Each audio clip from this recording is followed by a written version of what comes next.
નમસ્કાર. પુરુષોત્તમ મહિનાનો 11મો દિવસ સુદ 11 અને મંગળવાર જે સ્માર્ત એકાદશી છે અને જે વ્રત કરવાની એકાદશી છે ભાગવત એકાદશી તે સુદ 11 ને બુધવારે છે. હવે આપણે કમલા એકાદશીની કથા સાંભળીએ. શ્રી ગણેશાય નમઃ. શ્રી કૃષ્ણ પાસે યુધિષ્ઠિર રાજા બેઠા છે.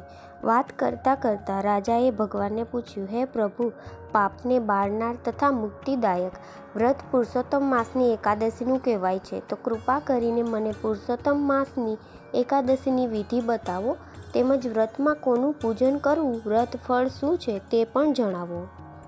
આ સાંભળી શ્રી કૃષ્ણ ભગવાને કહ્યું, હે રાજન, પુરુષોત્તમ માસના શુક્લ પક્ષ અને કૃષ્ણ પક્ષની એકાદશીને કમલા એકાદશી કહે છે.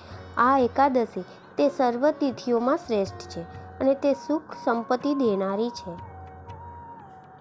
આ વ્રત કરનારને પ્રાતઃકાળે ઉઠી પ્રથમ પુરુષોત્તમ ભગવાનનું સ્મરણ કરવું અને વિધિથી સ્નાન પૂજન કરી નિયમ ધરવા. આ પવિત્ર એકાદશીના દિવસે ઘરમાં જપ કરવાથી 1 ગણું ફળ મળે છે. નદીએ જઈ જપ કરવાથી 10 ગણું ફળ મળે છે. ગૌશાળામાં બેસીને જપ કરવાથી 100 ગણું ફળ મળે છે. અગ્નિહોત્રીના ઘરમાં જપ કરવાથી 1000 ગણું ફળ મળે છે અને ભગવાન વિષ્ણુની સમીપ જપ કરવાથી અનંત ફળ મળે છે. યુધિષ્ઠિર રાજાએ કમલા એકાદશીના વ્રતની વિધિ બરાબર સાંભળી પછી કહ્યું, ભગવાન, હવે મને વ્રતની કથા સંભળાવો. શ્રી કૃષ્ણ ભગવાને કહ્યું, સાંભળો રાજન. પૂર્વે ઉજ્જૈની નગરીના શિવપ્રસાદ નામે એક પવિત્ર બ્રાહ્મણ રહેતો. તેને 5 દીકરા હતા.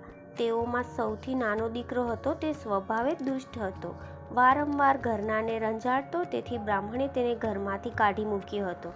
તેના દુષ્ટ સ્વભાવને લઈ તેને કોઈ જગ્યાએ આશ્રય મળ્યો નહીં, એટલે થાકીને નજીક આવેલા જંગલમાં એક ઝૂંપડી બાંધીને રહ્યો.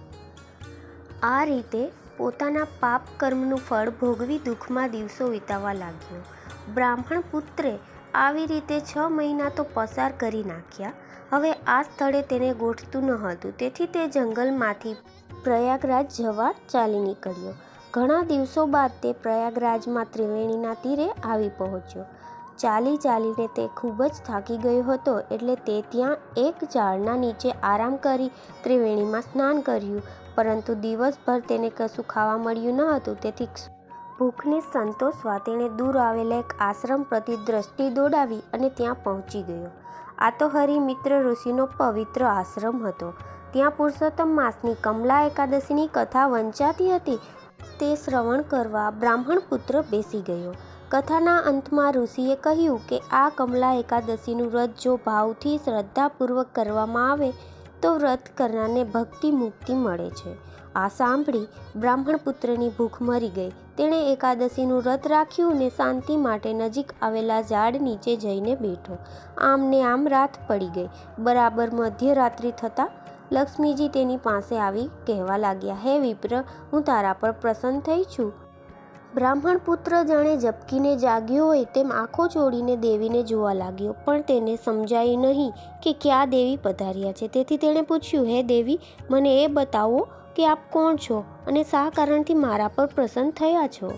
લક્ષ્મીજી કહે, કમલા એકાદશીના વ્રતથી હું તારા પર પ્રસન્ન થઈ છું. હું વૈકુંઠમાંથી નારાયણ પાસેથી આવી છું. મારું નામ લક્ષ્મી છે. તે એકાદશીનું વ્રત આદર્યું, તેથી હું પ્રભાવિત થઈ હું તારી પાસે આવી છું અને તારા વંશમાં સ્થિર થઈ રહેવા માંગુ છું. બ્રાહ્મણ પુત્ર દેવીને નમન કરી બોલ્યો, માતાજી, મને એકાદશીના વ્રતની સંપૂર્ણ વિધિની જાણ નથી, તો જગતના હિત માટે મને વિસ્તારપૂર્વક વ્રતવિધિ કહો. લક્ષ્મીજી બોલ્યા, આ વ્રત અતિ પુણ્યકારક છે. તેની કથા સાંભળવી ઉત્તમ, પવિત્ર અને કલ્યાણકારી છે.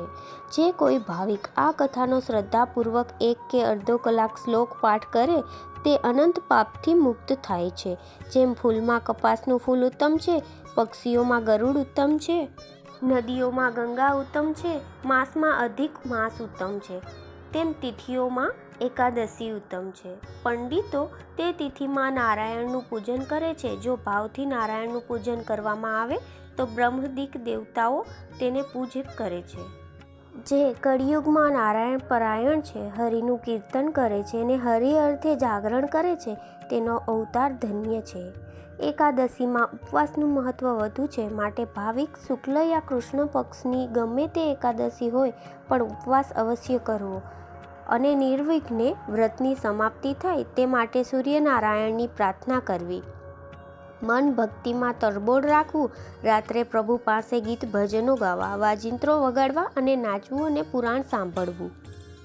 એકાદશીનું રાત્રિનું આમ જાગરણ કરી બારસને દિવસે પ્રાતઃકાળે સ્નાન કરી નારાયણને પંચામૃતથી નવડાવવા તો નારાયણ જેવું સ્વરૂપ થાય. નારાયણને નવડાવ્યા પછી મને જ્ઞાનચક્ષુ આપો એમ પ્રાર્થના કરી બ્રાહ્મણો જમાડી દક્ષિણા આપવી અને પંચયત્ર મૌન ધરી મિત્ર સંબંધીઓ સાથે ભોજન લેવું. આમ વિધિપૂર્વક નિયમયુક્ત જે એકાદશી વ્રત કરે છે તેનો વૈકુંઠમાં વાસ થાય છે. આમ કહી લક્ષ્મીજીએ બ્રાહ્મણ પુત્રને કહ્યું, હું તારા પર પ્રસન્ન થઈને તારા ઘેર આવું છું, ચાલતું. લક્ષ્મીજીની મહેર થવાથી બ્રાહ્મણ પુત્ર એકાએક ધનવાન બની ગયો અને તે લક્ષ્મી સાથે પોતાના ઘેર ગયો એટલે તેનું સન્માન થયું અને થોડા જ દિવસોમાં બધા તેને માન આપવા લાગ્યા.